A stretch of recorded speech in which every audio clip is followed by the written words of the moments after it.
तो hi guys, मैं हूं एसके समा और आज हम सॉल्व करेंगे कोड फोर्सेस राउंड 735 डिवीजन 2 का क्वेश्चन बी कॉब। ये क्वेश्चन जो है आप आके यहाँ से पढ़िएगा ज़रूर, ठीक है, खुद से ट्राई ज़रूर कीजिएगा। क्वेश्चन में क्या दिया है आइए ये जानते हैं, उसके बाद क्वेश्चन को हम सॉल्व करेंगे। क्वेश्चन में हमें एक एरे दिया हुआ है, ठीक है, इसका साइज n है और हमें एक साथ में एक नंबर दिया हुआ है k। हमें बताना है इस एरे का मैक्सिमम वैल्यू ये इक्वेशन के हिसाब से। इक्वेशन क्या है? इक्वेशन है आपका i इंटू जे माइनस के इंटू ए आई और ए जे। तो ये इक्वेशन दिया हुआ है यहाँ पे देखो। तो ये इक्वेशन के हिसाब से जो हमारा पेयर, जो हमारा i कॉमा जे का पेयर जो मैक्सिमम वैल्यू हमें देगा, हमें ये मैक्सिमम वैल्यू को प्रिंट करना है, ठीक है। तो क्वेश्चन हमारा ये थोड़ा सा सिंपल सा ही है, ठीक है। तो भैया अब ये क्वेश्चन को हम सॉल्व कैसे करें? तो सबसे पहले आप ये कॉन्सेप्ट समझो। मान लो अगर हम दो नंबर a और b का बिटवाइज और कर रहे हैं, ठीक है, और इसका वैल्यू आया x। तो ये जो x है, ठीक है, ये जो x है ये आपका हमेशा लेस देन रहेगा 2 into max of a comma b से, ठीक है। यानी कि अगर मान लो a हमारा बड़ा नंबर है, b हमारा छोटा नंबर है, तो x आपका लेस रहेगा 2a से, ठीक है। तो ये आपका एक प्रॉपर्टी होता है कि जब हम दो नंबर का बिटवाइज और करते हैं तो उसका जो वैल्यू आता है वो आपका लेस रहता है 2 into max of a comma B से, ठीक है। ये इक्वल भी नहीं, ठीक है, ये इक्वल भी नहीं, सिर्फ ये स्ट्रिक्टली लेस देन। ऐसा क्यों होता है? अगर आपको उसका प्रूफ चाहिए तो आइए वो मैं आपको बता देता हूँ। सपोज करो a हमारा बड़ा नंबर है, b हमारा छोटा नंबर है, ठीक है। तो a में मान लो आपकी 4 बिट है और b में मान लो आप 3 बिट है, ठीक है। आपको ये पता ही होगा जितना बड़ा नंबर उतना ज़्यादा उसमें बिट होता है ना। तो अगर मान लो हम जैसे 4 बिट है, 1 2 3 4, और इसमें 3 बिट है, 1 2 3। तो ये दोनों नंबर का जब हम बिटवाइज और करेंगे तो आपका जो आंसर आएगा x, उसमें भी क्या होगा? उसमें भी आपका 4 बिट ही होगा। यहाँ पे हम 0 लिख देंगे, ठीक है। जो आपका आंसर आएगा उसमें भी 4 बिट होगा। इतना अग्री कर रहे होंगे। तो अब ये चीज़ देखना है, हमारा जो बिट है, ठीक है, जो हमारा जो बिट है, जो हमारा x का जो नंबर ऑफ बिट है वो किसके बराबर है? वो हमारा जो ग्रेटर नंबर यानी कि जो मैक्स नंबर है उसके बिट के बराबर है। अब ये आप टेबल देखो, अब आप ये टेबल देखो, 2 में 2 बिट है, ठीक है। 3 बिट कहाँ पे हो रहा है? 3 बिट हो रहा है 4 में। 4 बिट कहाँ पे हो रहा है? 4 बिट हो रहा है आपका 8 में। 5 बिट कहाँ पे हो रहा है? 5 बिट हो रहा है आपका 16 पे। यानी कि हर इंटू टू पे, हर इंटू टू पे आपका एक बिट इंक्रीज कर रहा है। तो हमें एक बिट को इंक्रीज करने के लिए इंटू टू करना पड़ेगा, ठीक है। लेकिन यहाँ पे देखो, यहाँ पे हमारा जो x का वैल्यू था उसमें बिट तो सेम रह जा रहा है। इसका मैक्सिमम x का वैल्यू कितना हो सकता है? मैक्सिमम x का वैल्यू हो सकता है 1 1 1 1, सब में 1 1 1 1, ठीक है, सारा बिट में 1 1 1 1। अगर ये जो 1 1 1 1 है, ठीक है, ये 1 1 1 1 है, इसमें मान लो अगर आपका 1 0 0 0 भी रहता, ठीक है, इसमें अगर 1 0 0 भी रहता तो इसमें एक बिट हमारा इंक्रीज नहीं कर रहा है। एक बिट जब इंक्रीज होता है तो इंटू टू हो जाता है, लेकिन यहाँ पे क्योंकि एक बिट इंक्रीज नहीं किया तो इंटू टू नहीं हो रहा है, ठीक है। ये देखो ये कितना है? ये 1 0 0 क्या वैल्यू है? 1 0 0 का वैल्यू है आपका 8, ठीक है। और हमारा हो क्या रहा है? हमारा हो रहा है 1 1 1 1, यानी कि 8 इंटू टू से एक कम ही रह गया, ठीक है। तो यानी कि यहाँ पे जो था हमारा इंटू टू, जो हमारा एक्स का जो वैल्यू था, ठीक है, जो हमारा एक्स का जो वैल्यू था वो किससे लेस देन है? आपका 2 इंटू ए से। तो ये चीज़ आपको दिखा कि कैसे हो रहा है, बिट इंक्रीज नहीं कर रहा है, तो इसीलिए ये आपका 2 इंटू ए से लेस रह जा रहा है, ठीक है। ये मैंने खाली प्रूविंग के लिए दिखा दिया। आप खाली ये जो प्रॉपर्टी मैंने आपको बताया कि ए और बी जब हम करते हैं तो इसका वैल्यू आता है एक्स। एक्स जो है ये आपका लेस देन रहता है 2 into max of A comma B से, ठीक है। आप खाली ये प्रॉपर्टी को ध्यान रखना। वो प्रूविंग अगर आपको समझ में नहीं आया तो कोई बात नहीं। अब वापस आते हैं क्वेश्चन पे, ठीक है। क्वेश्चन में देखो आपको दिया हुआ कि sum of all the test case does not exceed 3 into 10⁵ और हमारे पास 1 सेकेंड है। तो इसमें हम पूरा का पूरा ओ एन स्क्वायर लगा के हम चेक नहीं कर सकते, ठीक है। उसमें आ जाएगा टी एल ई, ठीक है। तो हम ओ ऑफ एन स्क्वायर वाला जो अपना है कि सारा का सारा हम पेयर को चेक करें, ये हम नहीं कर सकते हैं। तो भैया ये जो क्वेश्चन है अब इसको हम सॉल्व कैसे करें? हमें क्या करना था? हमें आई और जे का ऐसा पेयर सेलेक्ट करना था ताकि जो हमारा इक्वेशन है वो मैक्सिमाइज रहे। इक्वेशन क्या था? इक्वेशन था हमारा आई इंटू जे माइनस के, और यहाँ पे क्या हो जाएगा? यहाँ हो जाएगा आपका ए आई और ए जे, ठीक है। ये हमारा इक्वेशन था, है ना। तो हम क्या चाहेंगे, हम चाहेंगे कि हमारा जो ये पार्ट है, ठीक है, आई इंटू जे का जो वैल्यू है ये हमारा मैक्सिमम रहे, और ये के इंटू ए ऑफ आई और ए ऑफ जे, ये वाला जो पार्ट है ये हमारा क्या रहे, ये हमारा मिनिमम रहे। हम यही चाहेंगे क्योंकि हमें ये इक्वेशन को पूरा मैक्सिमाइज करना है ना। तो आप मुझे अब ये बताओ कि ये जो आई इंटू जे है इसका वैल्यू मैक्सिमम कब होगा। इसका वैल्यू आपका मैक्सिमम तब होगा जब हम आई को सेलेक्ट करें n-1 और जे को सेलेक्ट करें n, तभी ना होगा। खाली मैं ये पार्ट का बात कर रहा हूँ, अभी इसको छोड़ दो, मैं खाली इसका बात कर रहा हूँ। तो ये पार्ट का जो मैक्सिमम वैल्यू कितना होगा, ये पार्ट का मैक्सिमम वैल्यू होगा n-1 इंटू एन, ठीक है, ये हमारा हो गया आई, ये हमारा हो गया जे, ठीक है। तो जब हमने आई का वैल्यू n-1 लिया और जे का वैल्यू n लिया, ठीक है, तो अब जब हम ये पार्ट को भी इंक्लूड करेंगे तो हमारा वैल्यू कहाँ से कहाँ लाई कर सकता है। हमारा मैक्सिमम वैल्यू तब होगा जब ए ऑफ आई और ए ऑफ जे दोनों जीरो रहा, तो जीरो और जीरो होगा, है ना। तो ये आपका जीरो हो गया, तो जीरो इंटू के भी जीरो हो गया, तो इसमें माइनस कितना होगा, इसमें माइनस होगा आपका जीरो। यानी कि आपका जब हम आई का वैल्यू n-1 सेलेक्ट कर रहे हैं और जे का वैल्यू n सेलेक्ट कर रहे हैं तो आपका मैक्सिमम वैल्यू हो सकता है n-1 इंटू एन, ठीक है, ये हो सकता है। तो ये हो गया हमारा मैक्सिमम वैल्यू, ठीक है। मिनिमम वैल्यू कब हो सकता है, मिनिमम वैल्यू तब होगा जब ये पार्ट हमारा मैक्सिमम वैल्यू दे। इसका मैक्सिमम वैल्यू क्या होगा, मैंने आपको देखो जब पहले बताया था, जब हम ए और बी करते हैं, ठीक है, तो इसका मैक्सिमम वैल्यू कितना आ सकता है, ये आपका लेस देन रहता है 2 इंटू मैक्सिमम इन दोनों का नंबर से, तो यहाँ पे मान लेते हैं 2 ऑफ ए, ठीक है। तो ए ऑफ आई और ए ऑफ जे का जो आपका यहाँ पे जो मैक्सिमम वैल्यू है वो क्या है, वो है आपका यहाँ पे देखो एन, ठीक है। तो चलो हम यहाँ पे ए ऑफ आई और ए ऑफ जे जो है इसको हम क्या मान लेते हैं, इसका मैक्सिमम वैल्यू हम मान लेते हैं 2n मानते हैं, ठीक है, 2n, ये हम अपर लिमिट मान रहे हैं कि इसको जो हम करेंगे, ठीक है, इसको जो हम करेंगे ए ऑफ आई और ए ऑफ जे जब हम करेंगे तो ये 2 ऑफ n से कम ही रहेगा, ठीक है, 2 ऑफ n एग्जैक्टली नहीं रहेगा लेकिन 2 ऑफ n से तो कम ही रहेगा, ठीक है, जो मैंने आपको प्रॉपर्टी बताया था। तो जब इसमें k मल्टीप्लाई करेंगे तो ये क्या हो जाएगा, ये हो जाएगा आपका 2kn, ठीक है। यानी कि इस पार्ट में से हम 2kn को माइनस करेंगे, ठीक है। तो जब ये पार्ट में से हम 2kn को यानी कि n-1 इंटू एन में से हम -2kn कर रहे हैं, तो ये हमारा मिनिमम वैल्यू हो गया for i is equal to n-1 और j is equal to n। तो ये आपका मिनिमम वैल्यू हो गया, ये आपका मैक्सिमम वैल्यू हो गया, ठीक है। तो हमारा आंसर भी इन्हीं दो वैल्यू के बीच में लाई करेगा, है कि नहीं। देखो जब हमने i और j का हमने मैक्सिमम वैल्यू लिया, ठीक है, तो जब हम i और j का मैक्सिमम वैल्यू ले रहे हैं तो आपका मैक्सिमम उसका जब पूरा इक्वेशन का वैल्यू आ सकता है n इंटू n-1। ये कब होगा, ये तब होगा जब आपका a ऑफ i और a ऑफ j दोनों आपका जीरो रहेगा, ठीक है, तब ये होगा। और आपका मिनिमम वैल्यू होगा ये कब होगा, जब आपका a ऑफ i और a ऑफ j जो है इसका वैल्यू जो आएगा ये कितना हो जाएगा, ये आपका हो जाएगा 2n के बराबर, ठीक है। तो इसमें हम k मल्टीप्लाई किए तो -2kn ये हो जाएगा, ठीक है। तो हमारा आंसर भी इसी बीच में लाई करेगा, ठीक है।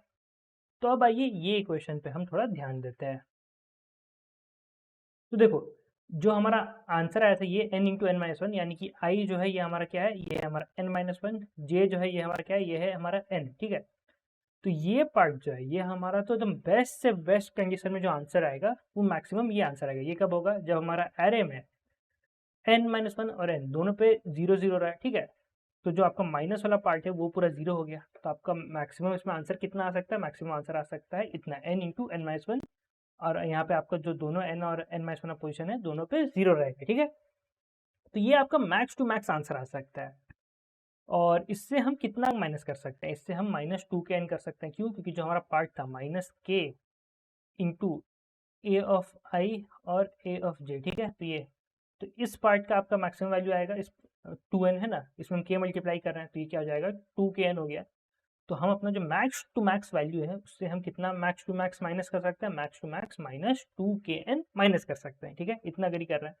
तो हमारा आंसर भी, ठीक है, हमारा आंसर भी इसी बीच में कहीं लाई करेगा, ये दोनों जो वैल्यू है इसके बीच में कहीं लाई करेगा, इतने आप अग्री कर रहे हैं। तो आइए अब आगे देखते हैं। तो अब ये इक्वेशन में देखो यहाँ क्या करें, -2kn, के का क्वेश्चन में दिया हुआ है कि के का जो मैक्सिमम वैल्यू है वो 100 जा सकता है, ठीक है, 100 से ज़्यादा नहीं जा सकता है। तो यहाँ पे भी हम के का वैल्यू मैक्सिमम 100 ले सकते हैं, तो यानी कि हम माइनस कितना कर सकते हैं, मैक्सिमम माइनस कर सकते हैं -2 इंटू 100 इंटू एन, यानी कि ये कितना हो गया -200n, ठीक है। हम ये मैक्सिमम माइनस कर सकते हैं, इतना आप अग्री कर रहे हैं, है ना। तो हमारा इक्वेशन पूरा क्या हो जाएगा, हमारा इक्वेशन हो जाएगा n into N minus one minus 200n, ठीक है। अगर दोनों में से हम n कॉमन ले ले तो हमारा क्या हो जाएगा, हमारा हो जाएगा n माइनस वन माइनस 200, ठीक है। तो यहाँ पे क्या हो गया, ये हो जाएगा हमारा n इंटू एन माइनस 201, ठीक है। ये आप इक्वेशन देखिए, ये इक्वेशन को आप याद रखिएगा, ठीक है, ये इक्वेशन को आप याद रखिएगा। तो ये हमारा इक्वेशन था, ठीक है। अब मान लो अगर हम i का वैल्यू ले लें n माइनस 201, ठीक है, और j का वैल्यू ले लें n, ठीक है। तो ये i और j के लिए हमारा ये इक्वेशन के हिसाब से मैक्स टू मैक्स कितना आंसर आ सकता है, मैक्स टू मैक्स तब आएगा जब इसका वैल्यू हमारा क्या होगा, 0 होगा, ठीक है, जैसे मैंने आपको पहले बताया था, है ना।